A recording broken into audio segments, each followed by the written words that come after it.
ज़मान और हैदर के दरमियान बरसों पुरानी दोस्ती थी, मगर जब उन्होंने अपने मिट्टी के घरों को छोड़कर एक नई और चमकदार सरजमीन पर कदम रखा, तो उनकी रूहों में एक ऐसी तब्दीली आई जिसका उन्होंने कभी तसव्वुर भी नहीं किया था।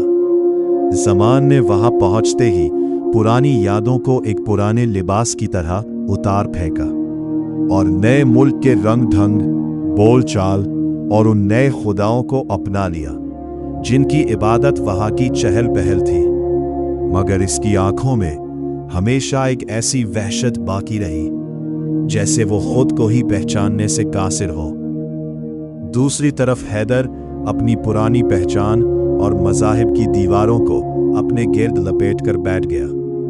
वो नए शहर की रोशनियों में रहकर भी उन्हीं पुरानी गलियों की धूल को तलाश करता रहा, लेकिन वक्त के साथ उसे एहसास हुआ कि वो ना तो पुरानी जमीन का रहा और ना ही नई जगह उसे कबूल कर रही है। ये कहानी दो ऐसे मुसाफिरों की है जो समंदर पार करते ही अपनी असल सूरत खो बैठे। एक ने इतना बदल लिया कि वो खुद के लिए अजनबी बन गया और दूसरे ने इतनी जिद की कि वो वक्त की गिर्द में कहीं खो गया।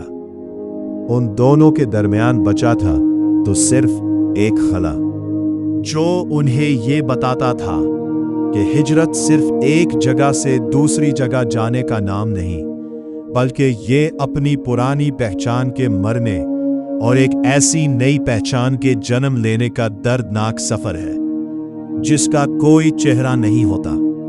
इन दोनों की शख्सियत इन टूटे हुए आईनों की तरह थी जिनमें अक्स तो नजर आते थे, मगर वो अक्स इनके अपने नहीं बल्कि इन हवाओं के थे जो उन्हें इनकी मिट्टी से हमेशा के लिए जुदा कर चुकी थी।